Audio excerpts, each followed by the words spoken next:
നമസ്കാരം. ഇപ്പോ കല്യാണം കഴിച്ചതിന് ശേഷം സ്ത്രീയായാലും പുരുഷനായാലും ഒരുപാട് വിഷമതകൾ അനുഭവിക്കുന്നുണ്ട്. സാമ്പത്തികമായ പ്രശ്നങ്ങളായാലും സ്ത്രീധനത്തിന്റെ പേരിലായാലും ചിലപ്പോൾ ഹസ്ബൻഡ് സൈക്കോ ആയിരിക്കാം, വൈഫ് സൈക്കോ ആയിരിക്കാം. ഒരാളിപ്പം ജീവിച്ചു കഴിഞ്ഞതിന് ശേഷമാണ് നമുക്കത് മനസ്സിലാവുന്നത്. ഇപ്പോ അതിനെക്കുറിച്ചുള്ള ഡിസ്കഷനാണ് നമുക്ക് ഇന്ന് നോക്കുന്നത്. കല്യാണം കഴിക്കാൻ പോകുന്ന സന എന്തു പറയുന്നു? ഇത് എങ്ങനെയാണ് കല്യാണം കഴിക്കാൻ പോകുന്നത് പെൺകുട്ടി എന്ന നിലയിൽ ഇതിനെ എങ്ങനെ നോക്കിക്കാണും? ഡയറി ഇഷ്യൂസ് മാത്രമല്ല, ഈ പറഞ്ഞ കല്യാണം കഴിഞ്ഞ ശേഷം അവിടെ പിടിച്ചു നിൽക്കണോ, തിരിച്ച് സ്വന്തം കാര്യം നിൽക്കുമ്പോൾ എല്ലാവർക്കും പറ്റുന്ന സാഹചര്യങ്ങളാണ്. ഒട്ടുമിക്ക ആളുകളും പഠിപ്പുണ്ട്. പണ്ടൊക്കെ ആയിരുന്നു ഒരു സ്ഥലത്ത് പോയി കഴിഞ്ഞാൽ പഠിപ്പൊന്നുമില്ല. ഇപ്പൊ എല്ലാവർക്കും അതിനുള്ള കഴിവുകളുണ്ട്. പക്ഷെ ഇപ്പൊ ഒരുപാട് മരണങ്ങൾ നടന്നുകൊണ്ടിരിക്കണം. ഒന്നിലേക്ക് ഹസ്ബൻഡ് മരിക്കും, ഒന്നിലും വൈഫ് പെൺകുട്ടികൾ മരിക്കും. പെൺകുട്ടികൾ മരിക്കുന്നതാണ് കൂടുതൽ കാണുന്നത്. അപ്പൊ പറ്റുന്നില്ല എങ്കിൽ തിരിച്ച് വീട്ടിലേക്ക് പോകുന്നത് തടസ്സമായി മാറുന്നത് എന്തുകൊണ്ടാണ്? എനിക്ക് തോന്നുന്നു അവിടെ പ്രൈഡ് എന്ന് പറയുന്ന സാധനമാണ് പ്രശ്നം എന്ന് തോന്നുന്നു. ലൈക്ക് നാട്ടുകാരെന്ത് പറയും, വീട്ടുകാരെന്ത് പറയും, കുടുംബക്കാരെന്ത് പറയും, അങ്ങനത്തെ കുറെ സാധനങ്ങളാണ് ഈ പെൺകുട്ടികൾക്ക് ഇപ്പൊ ഒബ്വിയസ്ലി ഒരു റിലേഷൻഷിപ്പ് ആണെങ്കിൽ നമുക്ക് ബ്രേക്കപ്പ് ആയി പോവാം, എപ്പോ വേണമെങ്കിലും ബ്രേക്കപ്പ് ആവാം. അവിടെ കമ്മിറ്റ്മെന്റ്സ് ഇല്ല എന്നല്ല, ലൈക്ക് മാരേജ് എന്ന് പറയുന്ന ഒരു കമ്മിറ്റ്മെന്റ് ഇല്ല, കുട്ടി അങ്ങനത്തെ കുറെ സംഭവങ്ങളൊന്നും ഇല്ല, ഫാമിലി ഒന്നുമില്ല. അവിടെ റിലേഷൻഷിപ്പ് എന്ന് പറയുന്നത് രണ്ട് വ്യക്തികൾ തമ്മിലാണ്. സോ അവിടെ ഒരു ബ്രേക്കപ്പ് എടുത്താലും ഇപ്പോ എത്ര ബുദ്ധിമുട്ടുണ്ടെങ്കിലും പെൺകുട്ടിയോടെ പിടിച്ചു നിൽക്കണം. മരിച്ചു കഴിഞ്ഞ് കഴിയുമ്പോൾ എന്റെ വീട്ടിലേക്ക് അറിയിക്കും. ഇപ്പൊ ഒരു പെൺകുട്ടിയാണെന്ന് ചോദിക്കുക, വീട്ടിലേക്ക് അറിയിക്കുകയാണ്, എനിക്ക് നിൽക്കാൻ പറ്റുന്നില്ല, ഇയാളെ കൊണ്ട് ബുദ്ധിമുട്ടാണ്, നിങ്ങൾ വരുമ്പോ വീട്ടുകാർ അവിടെ തന്നെ നിൽക്കുന്നത്, എങ്കിലും പിടിച്ചു നിൽക്കുമെന്ന് പറഞ്ഞ് മരിച്ചു കഴിഞ്ഞ ശേഷം ഇവരെല്ലാവരും വന്ന് മറ്റേ പത്രങ്ങളുടെ മുമ്പിലും അല്ലെങ്കിൽ മീഡിയ പറയുന്ന ടിവിയുടെ മുമ്പിലൊക്കെ മൈക്കിന്റെ മുമ്പിൽ ഇരുന്നിട്ട് പറയാണ്, അയ്യോ എന്റെ മോളോട് അവൾ അങ്ങനെ പറഞ്ഞിരുന്നു, പണ്ട് ഇങ്ങനെ പറഞ്ഞിരുന്നു. ഇപ്പൊ നിങ്ങൾ പെണ്ണാണെന്ന് വിചാരിക്കാം, പെൺകുട്ടികളുടെ ഒരുപാട് പ്രശ്നങ്ങളായി കഴിഞ്ഞാൽ അവരെ ഏറ്റവും അടുത്ത് പറയാം അവള് കൂട്ടുകാരിയോടായിരിക്കും, അല്ലെങ്കിൽ അമ്മേനോട് പറയാൻ പറ്റുന്നത് അമ്മ വിഷമിക്കുന്ന അച്ഛൻ വിഷമിക്കുന്ന ആന്റീനോടായിരിക്കാം. പെണ്ണുങ്ങൾ ഒതുക്കി പിടിക്കേണ്ട കാര്യം അതാ ഞാൻ ഇവിടെ പറഞ്ഞത്. കമ്മിറ്റ്മെന്റ്സ് ഈ നമ്മുടെ ഇന്ത്യൻ കൾച്ചർ അല്ലെങ്കിൽ നമ്മുടെ കേരള കൾച്ചർ വെച്ചിട്ട് പെൺകുട്ടികൾക്ക് കേരള കൾച്ചർ വെച്ചിട്ട് അല്ല, എനിക്ക് തോന്നി ഞാൻ ഫ്രണ്ടിൽ കയറി വന്നു. നമ്മുടെ ഈ കേരള കൾച്ചർ വെച്ചിട്ട് പെൺകുട്ടികള് എത്രയൊക്കെ മോഡേൺ ആണ്, എത്രയൊക്കെ നമ്മൾ ഫോർവേഡ് തിങ്ക് ചെയ്തു എന്ന് പറഞ്ഞാലും എപ്പോഴും പെൺകുട്ടികൾക്ക് ഒരു ലിമിറ്റേഷൻ ഉണ്ട്. ആ ലിമിറ്റേഷൻ ഒരു എക്സാമ്പിൾ ഞാൻ പറയാം. ഒരു ഫാമിലി എല്ലാവരുടെ ഫാമിലി അങ്ങനെ അല്ലാത്ത ഫാമിലീസ് ഉണ്ട്. പക്ഷെ മെജോറിറ്റി ഓഫ് ഫാമിലിക്ക് ഒരു ആൺകുട്ടി പെൺകുട്ടി എന്ന് പറഞ്ഞിട്ട് ഇപ്പത്തെ കാലത്തും ഒരു പ്ലേറ്റ് പോലും എടുക്കാൻ ആൺകുട്ടികളെ സമ്മതിക്കാത്ത ഒരു വീടുണ്ട്. എന്നാൽ അതേ ഏജിലുള്ള അതേ കുടുംബത്തിലെ ആ ഒരു പൊസിഷനിൽ നിൽക്കുന്ന പെൺകുട്ടികളോട് നീ എന്താ കഴിച്ച പാത്രം കൊണ്ടേ വെക്കാത്തെ അങ്ങനെ ചോദിക്കുന്ന വീട്ടുകാരുണ്ട്. അവിടെയാണ് വീട്ടിൽ അങ്ങനെ ഒരു വേർതിരിവ് വരും. പിന്നെ ഈ പെൺകുട്ടികളുടെ ഏറ്റവും വലിയ പ്രശ്നം എന്ന് വെച്ചാൽ കല്യാണം കഴിഞ്ഞാല് ഒരിക്കലും ഒരു ഫാമിലിയും, അത് പെൺകുട്ടിയുടെ ഫാമിലി ആണെങ്കിലും ആൺകുട്ടിയുടെ ഫാമിലി ആണെങ്കിലും, അവര് ചിന്തിക്കുന്ന എന്താണ്, പെൺകുട്ടി കല്യാണം കഴിഞ്ഞാൽ പെൺകുട്ടി ഭർത്താവിന്റെ വീട്ടിൽ പോകണം. എന്തുകൊണ്ട് ഒരിക്കലും അവര് ഒരു മൂവ് ഔട്ട് ചെയ്യട്ടെ. ഭർത്താവാണെങ്കിലും ഭർത്താവും ഭാര്യയും രണ്ട് പേഴ്സൺസ് ആണ്, രണ്ട് ഇൻഡിവിജ്വൽസ് ആണ്, രണ്ട് ടൈപ്പ് ഫാമിലീസ് ആണ്. അപ്പൊ പെൺകുട്ടിയുടെ വീട് വിട്ട് വരുമ്പോൾ ആൺകുട്ടികളും ആ വീട് വിട്ട് വന്നിട്ട് മൂവ് ഔട്ട് ആയിട്ട് അതെന്തുകൊണ്ട് ഒരു കുടുംബവും ഒരു ആൺകുട്ടി നോക്കണം എന്നുള്ള സംസ്കാരത്തെ കുറിച്ച് നേരത്തെ പറയുന്നത്, ആൺകുട്ടി നോക്കണം എന്നുള്ള രീതിയിലല്ല ഇപ്പൊ സംസ്കാരം. ഒരു പെൺകുട്ടി ആൺകുട്ടിയുടെ വീട്ടിൽ ചെന്ന് കഴിഞ്ഞാൽ കല്യാണം കഴിച്ചു ചെന്ന് കഴിഞ്ഞാൽ അയാള് നോക്കണം, അയാളാണ് ഈ അവിടെ നോക്കേണ്ടത്. അപ്പൊ നമുക്ക് ഇപ്പൊ ഈ പറയുന്ന നിങ്ങൾ തന്നെ പെൺകുട്ടികളാണ് ആൺകുട്ടി ഈ നമ്മുടെ ഇപ്പൊ ഈ സംസ്കാരം വെച്ചിട്ട് ഞാൻ സമ്മതിച്ചു, ആൺകുട്ടികൾക്കാണ് ഈ കുടുംബം നോക്കാനുള്ള ഒരു പ്രയോറിറ്റി, അല്ലെങ്കിൽ അവർക്കാണ് അവരുടെ ഒരു സ്ഥാനം വരുന്നത്. അത് ഞാൻ സമ്മതിച്ചു, അങ്ങനെ ഒരു സംഭവം ഉണ്ട്. പക്ഷെ ഈ നമുക്ക് ആദ്യം ഒരെണ്ണം പൊളിച്ചെഴുതുമ്പോൾ ഫസ്റ്റ് എന്താ വേണ്ടത്, എന്തുകൊണ്ട് ഈ പറയുന്ന ആൺകുട്ടികൾക്കും ഒന്ന് ഡിസിഷൻ എടുത്തൂടെ, ഞാൻ എന്റെ വീട്ടുകാരെ നോക്കിക്കോളാം, ഞാൻ അവർക്കുള്ള കാര്യങ്ങളൊക്കെ നോക്കിക്കോളാം. പക്ഷെ ഒരു പെൺകുട്ടി വേറൊരു സ്ഥലത്തുനിന്ന് വിട്ടു വരുന്ന പോലെ ആൺകുട്ടിയും ചിന്തിച്ചിട്ട് നമുക്ക് നമ്മുടേതായ ഒരു മൂവ് ഔട്ട് ചെയ്ത് നമുക്കൊരു ഫാമിലി പറഞ്ഞ കാര്യം. പെൺകുട്ടി വേണത് എനിക്ക് അവരുടെ വീട്ടിൽ പോയി നിൽക്കാൻ കഴിയില്ല, എനിക്ക് ഇൻഡിവിജ്വൽ ആയിട്ട് നിൽക്കേണ്ട കാര്യമുള്ളൂ, ഞാൻ എന്റെ കാര്യം നോക്കിക്കോളാം, ഈ പറയുന്ന പോലെ ജീവിക്കാനും റെസ്പോൺസിബിലിറ്റി ഏറ്റെടുത്ത് എനിക്ക് മുന്നോട്ട് പോകാനുള്ള കഴിവുണ്ട്, നീ നിൽക്കാമെന്ന് പെൺകുട്ടിക്ക് പറഞ്ഞാൽ എന്താ കുഴപ്പം? എന്തിനാണ് ഈ പറയുന്ന ഒരു ആൺകുട്ടിയുടെ വീട്ടിൽ തന്നെ പോയി നിൽക്കണം നിർബന്ധമായി? എത്രയോ പേര് അവിടെയാണ് ഞാൻ ഈ പറഞ്ഞ സംഭവം ഉള്ളത്. ഈ ഒരു ചടങ്ങ് പ്രകാരം എന്താണ്, പെൺകുട്ടി ആൺകുട്ടിയുടെ വീട്ടിൽ പോയി നിൽക്കണം, അല്ലെങ്കിൽ ഇവൻ എനിക്ക് തോന്നുന്നു വെച്ചാൽ നിങ്ങൾക്ക് ഇപ്പൊ ഇത്രയും സ്ത്രീധനമുണ്ട്, അത് എന്താ പറയാ, ഒരു ബ്രദർ ഉണ്ടെങ്കിൽ അവൻ കല്യാണം കഴിച്ചാൽ അതിനേക്കാൾ കൂടുതൽ സ്ത്രീധനം അവിടെ കാണിക്കണം. അതിന് വേണ്ടിയിട്ടാണ് നിങ്ങൾക്ക് അവരോട് പോയി നിൽക്കുന്നത്. അല്ല, അത് ചടങ്ങാണല്ലോ. ഒരു പെൺകുട്ടിയാണെങ്കിൽ ഇപ്പൊ എനിക്കൊരു പെൺകുട്ടിയാണ്, ആ പെൺകുട്ടി ജനിച്ചതിനാല് ആ പെൺകുട്ടിയുടെ വിധി എന്താണ്, ഒരു ഏജ് കഴിഞ്ഞ കല്യാണം കഴിഞ്ഞാൽ വേറെ വീട്ടിൽ പോകണം. എനിക്കൊരു ആൺകുട്ടിയാണെങ്കിൽ ആ ആൺകുട്ടി വേറൊരു പെൺകുട്ടീനെ ഇങ്ങോട്ട് കൊണ്ടുവരണം. അത് മാറ്റി ചിന്തിച്ചാൽ തന്നെ ഈ പകുതി പ്രശ്നം. അതെന്തുകൊണ്ട് പെൺകുട്ടികൾ പറയുന്നില്ല? പെൺകുട്ടികൾ പറഞ്ഞത് വീട്ടുകാർ സമ്മതിക്കുന്നില്ല. അതാണ് പറഞ്ഞത്. അപ്പൊ ശരി, അപ്പൊ നിങ്ങൾ ഇങ്ങനെ പറയാത്തത് എന്തുകൊണ്ടാന്ന് വെച്ച് കഴിഞ്ഞിട്ടുണ്ടെങ്കിൽ നിങ്ങൾക്ക് അങ്ങനത്തെ ഒരു സ്റ്റാൻഡ് ഒറ്റയ്ക്ക് നിൽക്കാൻ പറ്റുമോ? നിങ്ങൾക്ക് പേടിയായതുകൊണ്ടല്ലേ പറ്റാത്തത്? പെൺകുട്ടികൾ എന്താ ഉന്നതിയിലാണ് പെൺകുട്ടികൾക്ക് ഈ പറയുന്ന കേസസിലൊക്കെ സംഭവിച്ചൊരു കാര്യം നമ്മൾ കണ്ട ന്യൂസിന് പ്രകാരമാണെങ്കിൽ, അതെല്ലാം ശരിയാണെങ്കിൽ മിക്ക പെൺകുട്ടികളും സ്വന്തം വീട്ടിലും അല്ലാത്തവരോടും ഈ പ്രശ്നങ്ങൾ പറഞ്ഞിട്ടുണ്ട്. പക്ഷെ അവിടെയൊക്കെ വന്ന ഒരു ഇഷ്യൂ എന്ന് വെച്ചാൽ അവിടെയാണ് ഈ കമ്മിറ്റ്മെന്റ് എന്ന് പറയുന്ന സാധനം വരുന്നത്. മാരേജ് അലയൻസ് എന്ന് പറയുന്നത് ഒരു 2 ഇൻഡിവിജ്വൽ മാത്രമല്ല, ഒരു ഫാമിലിയും അവര് ഒരു വലിയൊരു സമൂഹം തന്നെ നടത്തി. സമൂഹം നോക്കിയിരുന്നുകൊണ്ടാണ് ഇത്രയും പെൺകുട്ടികൾ ഇപ്പൊ മരിച്ച് പല ഓൾറെഡി വരുന്നത്. എന്തായാലും അത് തന്നെ റീസൺ. മറ്റുള്ളവർ എന്ത് ചിന്തിക്കും, അല്ലെങ്കിൽ എന്റെ മോളെ ആ ഭർത്താവിനെ വിട്ടിട്ട് വന്നു കഴിഞ്ഞാല് അവളുടെ ഭാവി എന്താണ്, ആ ഒരു തോട്ട്, അല്ലെങ്കിൽ ബാക്കിയുള്ളവർ എന്ത് പറയും, അല്ലെങ്കിൽ അവളൊരു ഡിവോഴ്സി ആയി, അങ്ങനത്തെ ഒരു തോട്ട് കൂടി വരുന്നോണ്ട് പേടി, ആൾക്കാർക്ക് പേടി. അപ്പൊ ഞാൻ ചോദിക്കട്ടെ, അപ്പൊ ഇങ്ങോട്ട് വന്നു കഴിഞ്ഞിട്ടുണ്ടെങ്കിൽ ഇങ്ങനെ ഒരു പ്രശ്നം കാരണം മരിക്കണവര് ഈ പെൺകുട്ടികൾ ഒരാള് മരിക്കുന്നത് എങ്ങനെ, ഒരാള് സൂസൈഡ് ചെയ്യുന്നത്, പ്രത്യേകിച്ച് പറയുന്ന ആർക്കും സൂസൈഡിന്റെ ഇത് നമ്മൾ കൊടുക്കുന്നതോ ഒന്നുമല്ല. പക്ഷെ ഒരാൾ സൂസൈഡ് ചെയ്യുന്നത് ആൾ അത്രയും മാനസികമായിട്ട് തളരുന്നോണ്ടാണ്. പക്ഷെ അതെന്തുകൊണ്ടാ, ഒരാളുടെ സപ്പോർട്ട് ഇല്ലാതെ, ഏതാണായാലും പെണ്ണായാലും അങ്ങനെ സിറ്റുവേഷൻ എത്തുന്ന എപ്പോഴാ, ഒരാളുടെ സപ്പോർട്ട് ഇല്ലാത്തതുകൊണ്ട് ഇനി എന്ത് ചെയ്യണം, അങ്ങനെ അത്രയും ബാഡ് ആയ ഒരു സിറ്റുവേഷൻ ആകുമ്പോഴാണ് ഒരാൾ അങ്ങനെ ചിന്തിക്കുള്ളൂ. അങ്ങനെ നമ്മൾ ഒബ്വിയസ്ലി അങ്ങനെ ചിന്തിക്കാൻ പാടില്ല. നമ്മളിപ്പോ എത്ര എന്താ പറയാ സ്ട്രോങ് ആവണം എന്ന് വിചാരിച്ചാലും എല്ലാവർക്കും ആ മനക്കെട്ടി ഉണ്ടാവണമെന്നില്ല. അതാണ് ഞാൻ പറയുന്നത്. ഇപ്പൊ ഈ പെൺകുട്ടികൾ ഒരു പെൺകുട്ടിയോട് പറയുള്ളൂ അവർക്ക് നിൽക്കാൻ പറ്റുന്നില്ല എന്ന് പറയുന്നത്, നിങ്ങൾ അതുപോലും കാണുന്നില്ലെന്നുള്ളതാണ് കാര്യമാണ് സത്യം, അല്ലേ? വേറൊരു പെൺകുട്ടി ഇപ്പൊ ഞാൻ ആന്റീനോടോ അല്ലെങ്കിൽ അമ്മയോട് പറയുന്നത്, അമ്മയോട് പറഞ്ഞു. അതാണല്ലോ ഞാനിപ്പോ പറഞ്ഞത്, എന്തുകൊണ്ടാണ് അവരത് കാണാത്തെന്നുള്ളത്. അല്ല, അപ്പൊ അതൊരു മാറ്റം വരേണ്ടതാണ് ഞാൻ ചോദിക്കുന്നത്. എന്താ അതിപ്പോ അവർ വീട്ടിൽ വന്നതാലും സ്വന്തം കാലിൽ നിൽക്കും, കുട്ടിയായെന്ന് വിചാരിച്ചു, സ്വന്തം കാലിൽ നിൽക്കാൻ അവർക്ക് ഇപ്പൊ എവിടെയും ജോലി എന്നുള്ള സാധനം അത്യാവശ്യം ജീവിച്ചു പോകുന്ന കാര്യങ്ങൾ എല്ലായിടത്തും ഉണ്ട്. ഇപ്പൊ അത്യാവശ്യം പണ്ടത്തെ പോലെയല്ല, പെൺകുട്ടികൾക്ക് ആൺകുട്ടികളെക്കാളും വിദ്യാഭ്യാസം കൂടുതലുള്ള ടൈമാണ്. എന്നിട്ടാണ് ഈ കാര്യങ്ങൾ നടക്കുന്നത്. ഇപ്പൊ ദുബായിലായാലും ഓരോ ഏത് സ്ഥലമൊന്നും എനിക്കറിയില്ല, അവിടെ ഒരു ഫ്ലാറ്റില് ഇപ്പൊ ഇതുപോലെ ഒരു മാനസിക രോഗി, അവന് എന്നിട്ട് നമുക്ക് കാണിക്കുന്നത് ഭയങ്കര അഭിനയൊക്കെയാണ്. പക്ഷെ അത് കാണുമ്പോൾ നമുക്ക് തോന്നുന്നത് വെച്ചിട്ടുണ്ടെങ്കിൽ എന്തുകൊണ്ട് ഈ പെൺകുട്ടി ഇത്രയും പഠിപ്പ് ദുബായിൽ പോയി നിന്നിട്ട് അവിടുത്തെ ദുബായ് ആണെങ്കിലും എവിടെയാണെങ്കിലും മലയാളി തന്നെയാണ്. മലയാളിയുടെ തോട്ട് ഒന്ന് ആലോചിച്ച് നോക്ക്. കല്യാണം ഒരു ശരാശരി ഒരു middle class family, low class family പോലും കല്യാണം നടത്തുന്നത് എങ്ങനെയായിരിക്കും? നാട്ടാരെ മുഴുവൻ വിളിച്ചുകൂട്ടി 10 തരം കറികളും ആയിട്ട് സദ്യ, അത് ഇത് സ്വർണം, അത് ഇതെന്നൊക്കെ പറഞ്ഞിട്ട് നാട്ടാര് മുഴുവൻ അറിയിച്ചിട്ടാണ് എല്ലാ കല്യാണം എല്ലാ വീട്ടിലും നടക്കുന്നത്. മനസ്സിലാഗ്രഹം. അപ്പൊ ഒന്ന് ആലോചിക്കുക, നാട്ടാര് മുഴുവൻ അറിഞ്ഞു. അപ്പൊ ഈ വരുന്ന നാട്ടാരും ജഡ്ജ് ചെയ്യും, ആ കറി പോരാ, ബിരിയാണി പോരാ, അവൾക്ക് സ്വർണം പോരാ, അല്ലെങ്കിൽ ചെക്കന് ഭംഗി പോരാ, പെണ്ണിന് ഭംഗി പോരാ. ഇത്രയും ജഡ്ജ്മെന്റും കഴിഞ്ഞിട്ട് അവരെല്ലാം പാസ്സായിട്ട് ജീവിച്ച് തുടങ്ങും. ജീവിച്ചു തുടങ്ങിയ ശേഷമുള്ള റിയാലിറ്റി വേറെയാ. അപ്പൊ അവിടെ എന്താണ്, ഒരു റിയാലിറ്റി വരുമ്പോ പെട്ടെന്ന് ഒന്ന് ആലോചിച്ചു, മാനസികമായിട്ട് സ്വന്തം വീട്ടിൽ നിന്ന് ശീലിച്ച ഒരു കാര്യം വിട്ടിട്ട് വേറൊരു വീട്ടിലോട്ട് പോകുമ്പോ അത് പുതിയ വീടാണ്. ചേട്ടന് ഇപ്പൊ എത്ര വയസ്സായെന്ന് അറിയില്ല എനിക്ക്.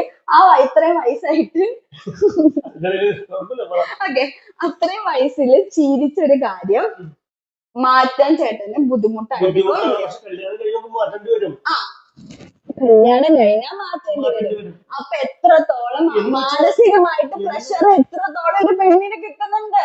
ചേട്ടന്റെ വായന വരെ അടക്കം വന്നു കല്യാണം കഴിഞ്ഞാൽ അത് മാറ്റേണ്ടി വരുമെന്ന്. എന്ത് മാറ്റേണ്ടി വരും പറഞ്ഞത്? ഞാൻ ഈ മാറ്റേണ്ടി വരും എന്ന് പറഞ്ഞാൽ നമുക്ക് അഡ്ജസ്റ്റ് ചെയ്യുക.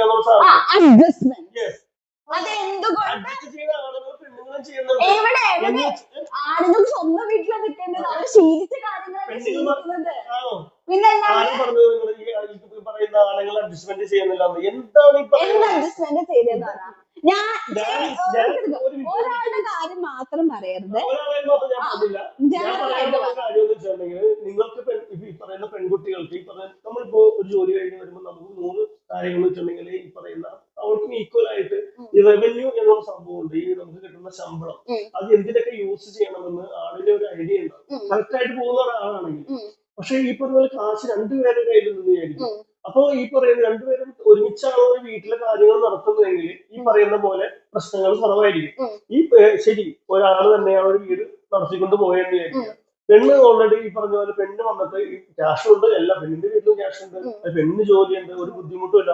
ആണ് ഈ പറയുന്ന സൈക്കോ തരങ്ങള് അല്ലെങ്കിൽ എപ്പോഴും സംശയം, മറ്റു ഉപദ്രവങ്ങള്, ഓവർ ലഹരി ഉപയോഗിച്ചുള്ള മർദ്ദനങ്ങള്, ഇത് സഹിക്കാൻ പറ്റാതെ ആയി കഴിയുമ്പോൾ അതിന്റെ കാര്യമാണ് ഞാനിപ്പോ പറഞ്ഞത്. ഈ ഇവൻ ഒരു സാധാരണ ആളാന്ന് വിചാരിക്കുക, രണ്ടുപേരും വലിയ കുഴപ്പമൊന്നുമില്ല. പക്ഷെ അതിന് ഈ പറഞ്ഞ പോലെ വീട്ടിലെ കംപ്ലീറ്റ് കാര്യങ്ങൾ ചിന്തിച്ചു ആ സംഭവം വരുമ്പോൾ അത് നോർമലായിട്ട് എല്ലാ വീട്ടിലും സാധാരണ നടക്കുന്നത്.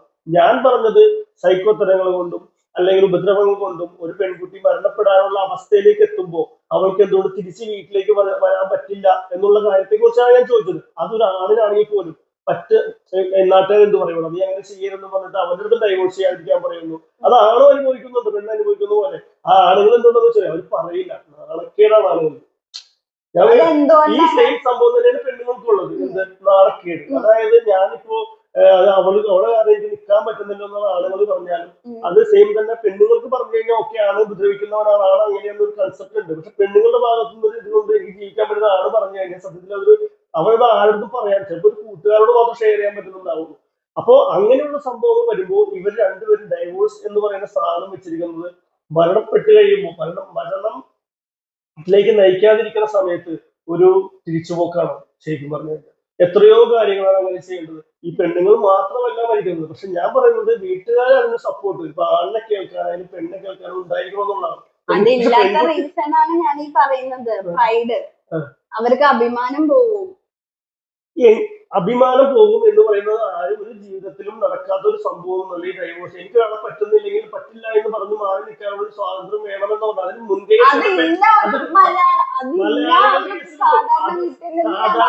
ഒരു പെണ്ണിനെ ഓൾറെഡി സ്വന്തമായിട്ട് അവളെ എന്തായാലും വിദ്യാഭ്യാസം ഉണ്ടാവും. പക്ഷെ ഒരു കാര്യമുണ്ട്, ജോലിക്ക് പോകണം എന്നുള്ള സംഭവമുണ്ട്. ആള് മാറിക്കഴിഞ്ഞ് ജോലിക്ക് പോകാൻ സ്വന്തമായിട്ട് ജോലിക്ക് പോയെങ്കിൽ എപ്പോഴും എനിക്ക് മനസ്സിലായിട്ടുള്ള കാര്യം, ഒരു ആണിന് ഒരിക്കലും ഈ പറഞ്ഞ പോലെ ഒറ്റയ്ക്ക് അങ്ങനെ നിൽക്കാൻ ഭയങ്കര ബുദ്ധിമുട്ടായിരിക്കും. ശരി, കല്യാണം ഞാൻ 100 പേര് ഉണ്ടെങ്കിൽ ചിലപ്പോൾ 10 പേര് കല്യാണം കഴിച്ചാൽ 5 പേര് കല്യാണം കഴിക്കാൻ നിൽക്കുന്നുണ്ടാവുമായിരിക്കാം. എങ്കിൽ പോലും ബാച്ചിലറായിട്ട് നടക്കുന്നുണ്ട്. പക്ഷെ ഒരാളിനെ സംബന്ധിച്ച് ഒരു പെണ്ണിന്റെ തുണ വേണം എന്നുള്ളതാണ്. പക്ഷെ പെണ്ണുങ്ങൾ അങ്ങനെയല്ലെന്ന് എനിക്ക് തോന്നിയിട്ടുണ്ട്. ഇൻഡിവിജ്വൽ ആയിട്ട് ജീവിക്കാൻ പറ്റുമെന്ന് എനിക്ക് തോന്നിയിട്ടുണ്ട്. എനിക്ക് അതുകൊണ്ട് ഈ മരണത്തിലേക്ക് നയിക്കാത്ത പെണ്ണുങ്ങളോട് അവർ വരികയാണെങ്കിൽ അവർ സ്വന്തമായിട്ട് സ്വന്തം കാലില് ഡൈവോഴ്സും ധൈര്യത്തോടെ നിന്ന് സ്വന്തമായിട്ട് ജീവിച്ചു കാണിക്കണമെന്നാണ് എനിക്ക് ഈ പറയുന്ന സംഭവം നടക്കൂല എന്ന് ഞാൻ ഒരിക്കലും പറയില്ല. പക്ഷെ നടക്കണമെങ്കില് ഇറ്റ് ടേക്ക് ടൈം.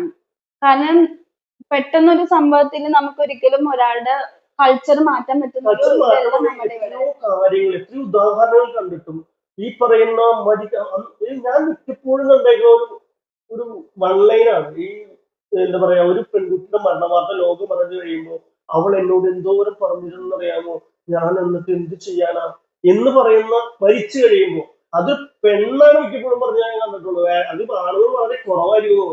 എനിക്ക് ഭയങ്കര പീഡനം അവള് പറഞ്ഞിരുന്നു. ആ മരിക്കാൻ വേണ്ടി കാത്തിരിക്കുന്ന ലോകമായിട്ട് ഈ ഭയങ്കര പീഡനം എന്ന് പറയുമ്പോഴും എനിക്ക് തോന്നിയ ഒരു കാര്യമാണ്, നമുക്ക് സത്യം ഒന്നും അറിയത്തില്ല.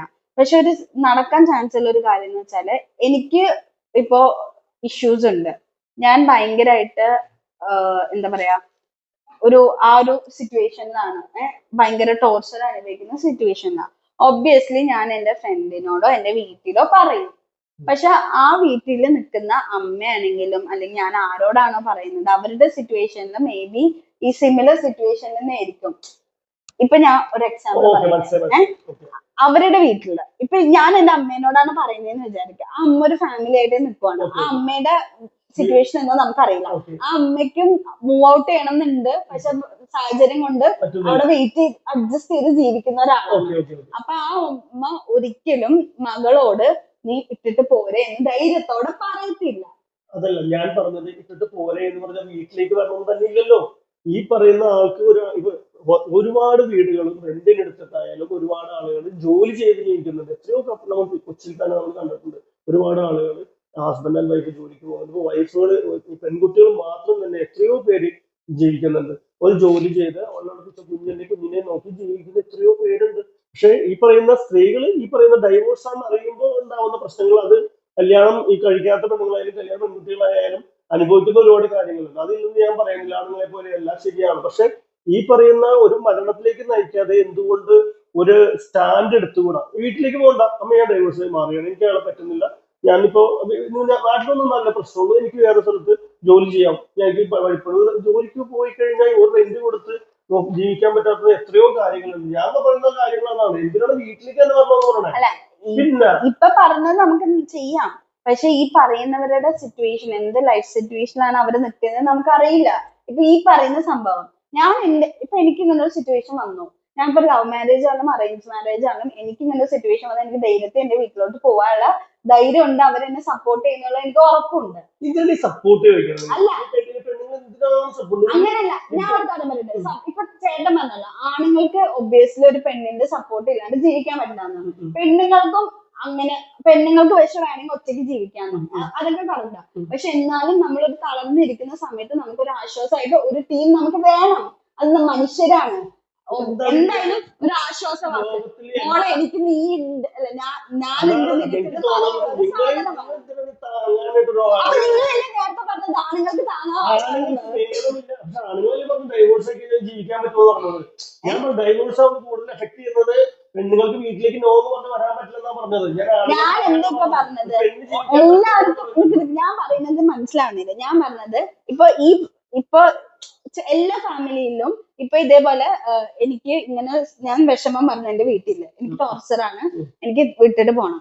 അപ്പൊ എല്ലാ ഫാമിലിയിലും ചിലപ്പോ അവരുടെ സിറ്റുവേഷൻസ് കാരണം കൊണ്ട് അവര് ചിലവര് പറയും മോളെ ഇങ്ങോട്ട് ഇറങ്ങി പോരെന്ന് പറയും, ചിലവര് പറയും സിറ്റുവേഷൻ കാരണം കൊണ്ട് നീ എങ്ങനെയാലും പിടിച്ചിട്ടെന്ന് പറയും. അതോ ഒരു ഫാമിലി സിറ്റുവേഷൻ അനുസരിച്ചിട്ടാണ് അത് നടക്കുന്നത്. എല്ലാവരുടെ അടുത്തും ഒരേപോലെ എല്ലാവർക്കും സംഭവിക്കാം. ഇപ്പൊ ഈ പറയുന്ന കേസസിന്റെ നമ്മൾ അറിയുന്ന കേസസ് ഫ്യൂ ആയിരിക്കും, അറിയാത്ത ഇതേപോലെ റെസ്ക്യൂ ചെയ്ത് ഒരുപാട് കേസസ് ഇപ്പുറത്ത് കിടക്കുന്നുണ്ട്. ഇതേപോലെ ടോർച്ചർ അനുഭവിച്ചിട്ട് എനിക്ക് പേഴ്സണലി അറിയുന്ന കുറെ പേര് അങ്ങനെയുണ്ട്. ടോർച്ചർ അനുഭവിച്ചിട്ട് വീട്ടിൽ പറഞ്ഞപ്പോ അവര് ധൈര്യമായിട്ട് മോളെ ഇപ്പൊ പെട്ടെടുക്കും. ഇപ്പൊ ഞാൻ പറഞ്ഞത് ഈ അടുത്ത് ഇപ്പൊ മരിച്ചത് ഒരു പുറത്തുള്ളൊരു പെൺകൊച്ചാണ് മരിച്ചത്, നാട്ടിൽ പോലും അല്ല അവര്. അപ്പൊ അങ്ങനെ പെട്ടെടുക്കുമ്പോ അവർക്ക് ഇങ്ങോട്ട് വരണം. ചിലപ്പോ അവര് ഹെൽപ്ലെസ് ആയിരിക്കും, എന്താ ചെയ്യേണ്ടതെന്ന് ഒന്നും അറിയാത്ത ആൾക്കാരും ഉണ്ടാവും, നമുക്കറിയില്ല. ഓരോരുത്തരുടെ ലൈഫും ഓരോ രീതിക്കാണ്. ഈ ഒരു കാര്യത്തിൽ നമുക്ക് ജനറലൈസ് ചെയ്ത് പറയാൻ പറ്റില്ല. ഞാൻ പറഞ്ഞത് ഈ പറയുന്ന ഇപ്പൊ മനുഷ്യർക്ക് ഒട്ടുമിക്ക ആൾക്കാർക്കും ഈ പ്രശ്നങ്ങൾ ഉണ്ടെന്ന്, പല ബുദ്ധിമുട്ടാണെന്ന് പലവരെയും ഇതിനോട് സൂചന കൊടുത്തിട്ടുള്ള ആളുകൾ. അതാണ് ഞാൻ പറഞ്ഞത്, അവരുടെ എന്താ ലൈഫ് സിറ്റുവേഷൻ നമുക്കറിയില്ല. അപ്പൊ ഈ സൂചന കൊടുത്തപ്പോഴും എന്തുകൊണ്ടായിരിക്കും അവര് ഇപ്പൊ നിങ്ങൾ പറഞ്ഞല്ലോ എന്താ അവർക്ക് വിളിച്ചോട്ട് വരാൻ പാടില്ലേ, അല്ലെങ്കിൽ അവർക്ക് വേറൊരു വഴി ആലോചിച്ചൂടെ? ഇതാ ഞാൻ പറഞ്ഞത്, ഇത് അവരുടെ സിറ്റുവേഷൻ എന്താന്ന് നമുക്ക് അറിയില്ലല്ലോ. ഡിസ്കസ് ചെയ്യാനുള്ള കാരണം എന്താന്ന് വെച്ച് കഴിഞ്ഞിട്ടുണ്ടെങ്കിൽ, എന്തിനാണ് വീട്ടിൽ തന്നെ വേണമെന്ന് പറയുന്നത്? ഈ ഒരു സ്ഥലത്ത് അവിടെ സെറ്റ് ആക്കിയിട്ട് അവിടെ താമസിക്കുകയും ജസ്റ്റ് ഇവർക്ക് ഒരു കമ്മ്യൂണിക്കേഷൻ പോലെ നിന്നാലും അപ്പോഴും താങ്ങായില്ലെന്ന് ഞാൻ ചോദിക്കുന്നത്. വീട്ടിലേക്ക് കൊണ്ട് നാട്ടുകാരെ അറിയിക്കണമെന്നില്ലല്ലോ ഓൾ ഡൈവോഴ്സ് ആയി എന്നൊരു നാട്ടുകാരെ ഒരു മിനിറ്റ്. ഇപ്പൊ ചില ഹസ്ബൻഡ്മാരുണ്ട്, ഇപ്പൊ ഈ ഒരു ശ്രദ്ധയ്ക്കും വിളിപ്പിക്കില്ല, ഫോൺ ഭയങ്കര ഇതായിരിക്കും, ഒരാളടുത്ത് പറയാനോ അതൊന്നും മനസ്സിലാക്കാനോ ഒരാൾക്ക് പോലും ഹിന്ദി കൊടുക്കാതെ വൈഫിന് ഫുൾ ടൈം കംപ്ലീറ്റ് അവരുടെ സർവൈലൻസിലായിരിക്കും. അങ്ങനെയുള്ള ആളുകൾ ഉണ്ടാവുമായിരിക്കും, ഇല്ലെന്ന് ഞാൻ പറയുന്നില്ല. പക്ഷെ ഒരു പ്രാവശ്യം ഇതൊന്ന് സൂചിപ്പിക്കാനായിട്ട് ഏതൊരു പെൺകുട്ടിക്കും പറ്റും, ഇല്ലേ? അത്രയ്ക്ക് എന്താ പറയാ നിരീക്ഷണത്തിലായിരിക്കും ആ പെൺകുട്ടിക്ക് പോലും അറിയാൻ പറ്റും. അത് അറിയിച്ചു കഴിഞ്ഞാൽ ഞാൻ പറയുന്നത് ഒരു സൊല്യൂഷൻ എന്ന് പറയുന്നത്, ഇവര് വീട്ടിൽ കൂടെ നാട്ടുകാർ മൊത്തം ഡൈവോഴ്സ് ആയിട്ട് അറിയിക്കുന്നത് എന്തിനാണ്? ഇല്ലേ ഇപ്പൊ അതൊക്കെ അവരാണ് ഇപ്പൊ ഒരു വീട്ടിൽ ഇപ്പൊ നേരത്തെ സ്ഥലം പറഞ്ഞു അവരുടെ വീട്ടിലും ഇതുപോലെ സിറ്റുവേഷൻ ചിലപ്പോൾ ഉണ്ടെങ്കിൽ ഞാൻ അവർ പിടിച്ചു നിന്നിട്ടായിരിക്കും ചിലപ്പോൾ നിൽക്കുന്നത്. അപ്പൊ ഓക്കെ ഈ മകൾ ഇങ്ങനെ വരാൻ പോകുന്നുണ്ട് എന്ത് ചെയ്യും എന്നുള്ളത് ഞാൻ പറയുന്നത് ഇവരുടെ വീട്ടിലേക്ക് കൊണ്ടുവരാണ്ട് അവർക്ക് വേറൊരു അറേഞ്ച്മെന്റ് ഇവര് ഫ്രീ ആണല്ലോ, അവൾ മാത്രമല്ല ഈ പറയുന്ന പെൺകുട്ടി മാത്രമായിരിക്കും ലോക്കായി അവർക്ക് വേറൊരു സെറ്റപ്പ് ചെയ്ത് കൊടുക്കുക, അല്ലെങ്കിൽ അവർക്കൊരു വേറൊരു ചെറിയൊരു ജോലിയും ഒരു വാടക വീടും കൊടുത്തു കഴിഞ്ഞ് അവര് മേലോട്ട് അപ്പോഴും താങ്ങായില്ലേ എന്നാ ഞാൻ ചോദിക്കുന്നത്. നിങ്ങളില്ലേ കല്യാണം കഴിച്ചല്ലേ, അതെ നിങ്ങൾ നിങ്ങളുടെ വൈഫിനെ എങ്ങനെ ട്രീറ്റ് ചെയ്യുന്നത്? വൈഫിനെ ട്രീറ്റ് നമുക്ക് ദേഷ്യം കാണിക്കും, കോമഡി അത് ഓൾറെഡി അവരെങ്ങനെ തിരിച്ച് ട്രീറ്റ് ചെയ്യും? തിരിച്ചു അതുപോലെ തന്നെ അവർക്ക് ദേഷ്യം കാണിക്കും അങ്ങനെയാണ് നിങ്ങൾ ഇങ്ങനെ ടോർച്ചർ ഒന്നും ചെയ്യാറില്ലല്ലോ? ചില നമുക്ക് ടോർച്ചർ ദേഷ്യപ്പെടുന്നൊക്കെ നോർമലി മനസ്സിലുള്ള അല്ലാണ്ട് ബാക്കിയുള്ളവരെ പോലെ ഇപ്പൊ നീ എനിക്ക് എത്ര ശ്രീധരൻ തന്നില്ല അങ്ങനത്തെ ഒരു സംഭവം ഒന്നും നിങ്ങൾ ചെയ്തിട്ടില്ലല്ലോ. അപ്പൊ നിങ്ങൾ നിങ്ങളുടെ വൈഫിന് റെസ്പെക്ട് കൊടുക്കുന്നത്, അപ്പൊ നിങ്ങളുടെ ലൈഫ് ഹാപ്പിയാണ് ഇല്ലേ? ഹാപ്പിയാണ്. നിങ്ങൾ അങ്ങനെയാണ് അവരെ ട്രീറ്റ് ചെയ്യുന്നത്. അപ്പൊ നിങ്ങളുടെ സ്വഭാവമാണല്ലോ നിങ്ങൾ കാണിക്കുന്നത്. നിങ്ങളുടെ സിറ്റുവേഷൻ അനുസരിച്ചാണല്ലോ നിങ്ങളും ഇപ്പൊ പറഞ്ഞല്ലോ, ഇപ്പൊ നിങ്ങൾക്ക് ദേഷ്യം എന്ന സിറ്റുവേഷൻ ഇതേപോലെയാണ് എല്ലാ മനുഷ്യർക്കും. ഇപ്പൊ എന്നെ വെച്ച് നോക്കുകയാണെങ്കിൽ ഞാൻ നേരത്തെ പറഞ്ഞ പോലെ എന്നെ വെച്ച് നോക്കുകയാണെങ്കിൽ ഞാനൊരു ഇൻഡിവിജ്വൽ ആയിട്ട് എനിക്ക് സ്ട്രോങ് ആയിട്ട് നിൽക്കാൻ പറ്റുന്ന വിശ്വാസമുള്ള ഒരാളാണ്. പക്ഷെ എനിക്ക് ഇതേപോലെ എന്റെ പ്രായത്തിലുള്ള എനിക്ക് ഫ്രണ്ട്സ് ഉണ്ട്, അവരെ ഡിപ്പെൻഡ് ആയിട്ട് നിൽക്കുന്ന ആളാണ്. അവിടെ എന്താണ് ക്യാരക്ടറും അവരുടേതായ അവർക്ക് വളർന്നു വന്ന സാഹചര്യം ക്യാരക്ടേഴ്സും അവരുടെ സിറ്റുവേഷൻസും വ്യത്യാസമാണ്. ഇപ്പൊ എന്നെ വെച്ച് നോക്കുകയാണെങ്കിൽ ഞാൻ ഇച്ചിരി കൂടെ സ്ട്രോങ്ങർ ആവാന് മീൻസ് എനിക്ക് കുറച്ച് വീക്ക് ബാക്ക്ഗ്രൗണ്ട് ഉണ്ട്, പക്ഷെ സ്ട്രോങ് ആയിട്ട് ഞാൻ ശീലിച്ചു. ഇതേപോലെ തന്നെ ബാക്കിയുള്ള ഇപ്പൊ എന്റെ ഫ്രണ്ട് വെച്ച് നോക്കുകയാണെങ്കിൽ അവർക്ക് ആ ശീലം ഇല്ലായിരിക്കും, അവർ ഇച്ചിരി കൂടി വീക്കായിട്ട് അങ്ങനെ ശീലിച്ച ഒരാളാണ്. അപ്പൊ സെയിം സിറ്റുവേഷനിൽ ഞങ്ങൾ രണ്ടുപേരും എത്തുമ്പോഴും ഞങ്ങൾ രണ്ട് രീതിയിലായിരിക്കും പെരുമാറുക. എന്റെ ഫ്രണ്ട് ഡൗൺ ആവുകയാണെങ്കിൽ ഞാൻ സ്ട്രോങ് ആയിട്ടായിരിക്കും നിൽക്കുക. അപ്പൊ ഒരു സിറ്റുവേഷനിൽ എങ്ങനെ ആയിരിക്കും അവര് പെരുമാറാന്നുള്ളത് ആ ആളുടെ ലൈഫും ആളുടെ സ്വഭാവം വെച്ചിട്ട് ഇരിക്കും. ഇതാണ് ഞാൻ പറയുന്നത്. അപ്പൊ ഈ ചേട്ടൻ പറഞ്ഞ പോലെ ഇവരെ ഇങ്ങനെ മാറ്റി നിർത്തിയിട്ട് നമുക്ക് ആലോചിച്ചൂടെ, അവർക്ക് തന്നെ വേറെ ലൈഫ് കൊടുക്കാൻ ശ്രമിച്ചൂടെ എന്ന് നമുക്ക് പറയാൻ പറ്റും. നമുക്ക് അവരെന്താ ഏത് അവസ്ഥയിലാണ് ജീവിച്ചത്, എന്ത് അവസ്ഥയിൽ കൂടെ പോയത്, എന്തിലാണ് പോയത് എന്നൊന്നും നമുക്കറിയില്ല. നമ്മൾ ആകെ പുറത്തുനിന്ന് ന്യൂസ് കാണുന്നവര് മാത്രമാണ്. ഈ പറയുന്നവരും ഓക്കെ അമ്മേനോട് പറഞ്ഞു, അമ്മ എന്തുകൊണ്ടായിരിക്കും തിരിച്ചു പറഞ്ഞത്, അല്ലെങ്കിൽ അമ്മ എന്താ ചിലപ്പോ അമ്മ മനഃപൂർവ്വമായിരിക്കും, ചിലപ്പോ എന്താ സിറ്റുവേഷൻ നമുക്കറിയില്ല. എന്ത് സിറ്റുവേഷൻ എന്ത് ജീവിതമായി കഴിഞ്ഞു ഒരാളുടെ ജീവൻ പോണ വരെ പോയി കഴിഞ്ഞു കഴിഞ്ഞാൽ ആ സിറ്റുവേഷൻ പിന്നെ എന്തായി നാട്ടുകാരും ഒന്നും അറിയും. അല്ല നാട്ടുകാർ അറിയുന്നത് ഒന്നല്ല, ഞാൻ ഒരാൾ വേറെ സിറ്റുവേഷനിൽ ജീവിച്ചു, ഒരാൾ മറ്റേ ജീവിച്ചു, എന്തൊക്കെ ആയിക്കോട്ടെ അവളെ സെറ്റിൽ ചെയ്യാൻ പറ്റുന്നില്ല.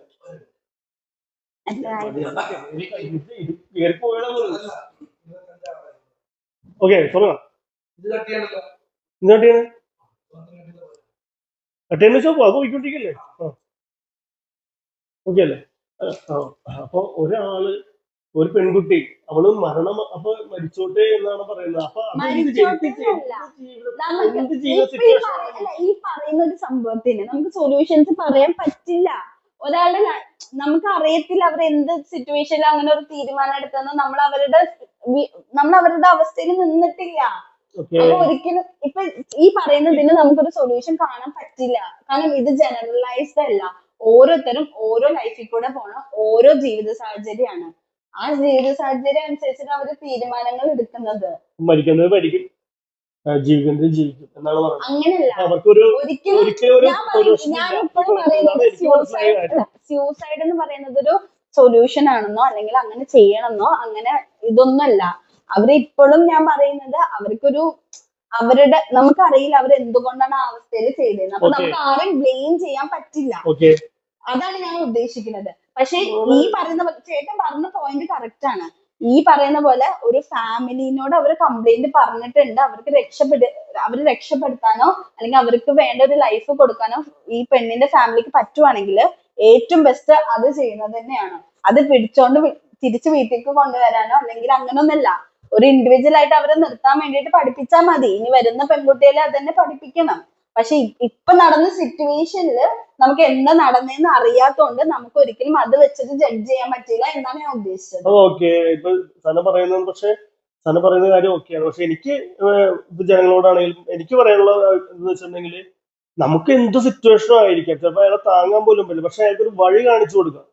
നീ ഇങ്ങോട്ട് വരേണ്ട കാര്യമില്ല, വേറെ ശ്രദ്ധ, നാട്ടിൽ വന്നു കഴിഞ്ഞാൽ നാട്ടുകാർ പറയും അങ്ങനെ ആയിപ്പോയല്ലോ, സഹതാപങ്ങൾ ഇതെല്ലാം ഉണ്ടാവുമായിരിക്കാം. പക്ഷെ അവള് ഇപ്പൊ ഈ ഏത് പെൺകുട്ടിയാണോ അതോ ആൺകുട്ടിയാണോ, അതിപ്പോ പെൺകുട്ടികൾക്കാണ് ഇപ്പൊ പറഞ്ഞ താങ്ങ് വേണം എന്ന് പറയുന്ന ഒരു സിറ്റുവേഷൻ വന്നിരിക്കുന്നത്. അത് വേറെ രീതിയിലല്ല, സ്വന്തം കാലിൽ നിൽക്കാൻ പറ്റുന്ന അല്ല, സ്വന്തം ഈ കാര്യത്തിൽ നമുക്ക് ജെൻഡറിനെ മാറ്റി നിർത്താൻ പറ്റില്ല. ഇല്ല. ജെൻഡർ പോട്ടെ, ജെൻഡർ കേസ് ആയിക്കോട്ടെ, ജെൻഡർ പെൺകുട്ടി ആയാലും ആൺകുട്ടി ആയാലും. അപ്പോൾ ഈ നാട്ടിലേക്ക് ഇപ്പൊ സ്വന്തം നാട്ടിൽ വന്നിട്ട് ഈ പറയുന്ന പോലെ ഞാൻ ഡൈവേഴ്സായി, ഞങ്ങൾക്ക് പറ്റുള്ള, ഒട്ടും സഹിക്കാൻ പറ്റുള്ള എന്ന് പറഞ്ഞ് നിൽക്കുന്ന നാണക്കേടായിരിക്കാം, അല്ലെങ്കിൽ അവരുടെ വീടിനെ അത് ബാധിക്കുമായിരിക്കാം. ചിലപ്പോ പെങ്ങൾ ഉണ്ടാവുമായിരിക്കാം, ഒരു ബ്രദർ ഉണ്ടാവുമായിരിക്കും ഇനി മാരേജ് ചെയ്യാനായിട്ട്. പക്ഷെ അവർക്ക് ഒരു സ്ഥലം, അവരും ആത്മഹത്യ ചെയ്യാതിരിക്കാനോ ഞങ്ങളുണ്ട്, നിനക്ക് ഒരു സാധനം കൊടുക്കുന്നത് വാക്കുകൾ കൊണ്ട് പോലും അല്ലാതെ ഒരു സ്ഥലത്തേക്ക് അവർക്ക് വഴി കാണിച്ചു കൊടുത്ത് അവർ ജസ്റ്റ് ഒന്ന് അങ്ങോട്ട് അവർ സെറ്റിൽ ആക്കാനായിട്ട്. കാരണം എല്ലാവർക്കും ജോലി ചെയ്യാനും പോകാനും എല്ലാവർക്കും പറ്റും. നമുക്കിത് നടക്കും. പക്ഷെ ഒരു സാധാരണ ഒരു നാട്ടുപുറ ഇച്ചിരി പൈസ ഉള്ള ടീമാണോ, അല്ലെങ്കിൽ സ്വന്തം മക്കളെ വേർതിരിവില്ലാണ്ട് എല്ലാരും ഒരേപോലെ വളർത്തി, അല്ലെങ്കിൽ നമുക്കൊരു ഈ സോഷ്യൽ കമ്മിറ്റ്മെന്റ്സ് അല്ലെങ്കിൽ സോഷ്യലായിട്ട് ലോക്കായി കിടക്കുന്ന കുറെ റൂൾസും ഇതൊന്നും മൈൻഡ് ചെയ്യാത്ത ആൾക്കാരൊക്കെ ആണെങ്കിൽ ഇപ്പൊ ഈ പറയുന്ന സംഭവമൊക്കെ എളുപ്പത്തിൽ പറ്റും. അങ്ങനെ കുറെ ഫാമിലീസ് ഉണ്ട്. എന്റെ മോൾക്ക് അത് പറ്റില്ലെങ്കിൽ എന്റെ മോളിനെ ഞാൻ രക്ഷിക്കണം, മോളെ ഞാൻ വിളിച്ചോണ്ട് വരും, അല്ലെങ്കിൽ മോൾക്ക് വേറെ ലൈഫ് കൊടുക്കണം, അങ്ങനെ ചിന്തിക്കുന്നവരുണ്ട്. പക്ഷെ ചില ഫാമിലീസില് ഓർത്തഡോക്സോ അല്ലെങ്കിൽ അങ്ങനെയൊക്കെ വരുന്ന ഫാമിലീസില് ഞാൻ കണ്ടിട്ടുണ്ട്. എനിക്ക് അനുഭവങ്ങൾ കേട്ടറിയുന്നതുകൊണ്ട് ഞാൻ പറയുവാണ്. ഒരിക്കലും ഒരു ഡിവോഴ്സ് ആയിട്ട് ഒറ്റയ്ക്ക് നിൽക്കുന്ന, തിരിച്ച് സ്വന്തം വീട്ടിൽ വന്ന് നിൽക്കുന്നു, അല്ലെങ്കിൽ വേറെ ഒറ്റയ്ക്ക് ജീവിക്കുന്ന ഒരു പെൺകുട്ടിക്ക് ഒരുപാട് പ്രശ്നങ്ങൾ നേരിടും. ഒരുപാട് പ്രശ്നങ്ങൾ നേരിടും. അപ്പൊ ആ പ്രശ്നങ്ങളെ പേടിച്ചിട്ടാണ് പലപ്പോഴും അവർക്ക് ഇപ്പൊ നിൽക്കുന്ന ഒരു മാരേജിൽ നിന്ന് ബ്രേക്ക് ചെയ്തിട്ട് വരാൻ പറ്റാത്തത്. അതാണ് അവരുടെ സിറ്റുവേഷൻ. അപ്പൊ ഈ പറയുന്ന പോലെ തന്നെ ഈ ഒബ്വിയസ്ലി ഈ ഫാമിലി തന്നെ ഇവരെ സപ്പോർട്ട് ചെയ്താലായിരിക്കും അവർക്ക് അതിന്റെ പുറത്തുനിന്ന് വരാൻ പറ്റുള്ളൂ. ഞാൻ ചോദിക്കുന്നത് പെൺകുട്ടികൾക്ക് എന്തിനാണ് സപ്പോർട്ട് എന്ന് പറയുന്നത്? ഇവർക്ക് എല്ലാവർക്കും എത്തിയില്ലേ? അല്ല ചേട്ടാ, ഒരു മാനസികമായിട്ട് തളർന്നിരിക്കുന്ന ഒരാൾക്ക് ഒരാളെ സപ്പോർട്ടിന് വേണമെന്ന് ആഗ്രഹിക്കും. അതൊരു ഹ്യൂമൻ ഇൻസ്റ്റിങ്ക്റ്റ് ആണ്. നിങ്ങൾക്ക് എന്താ മനസ്സിലാവാത്ത? ഞാൻ പറഞ്ഞത് ഒരാൾ മാനസികമായിട്ട് ബുദ്ധിമുട്ടായി നമ്മളോട് മാറി നിൽക്കുക എന്നുള്ളതാണ് ബെറ്റർ അല്ലേ? ഇപ്പൊ എനിക്ക് മാനസികമായിട്ട് ബുദ്ധിമുട്ടായി, തനിക്ക് മാനസികമായിട്ട് ബുദ്ധിമുട്ടായി, നമ്മൾ എന്താ ചെയ്യാം? നമ്മളൊന്ന് മാറി നിൽക്കുക. എന്റെ പൊന്നോ, അങ്ങനൊന്നും ചിന്തിക്കാൻ പോലും പറ്റത്തില്ല. ഞാൻ അത് ചോദിച്ചതല്ലേ.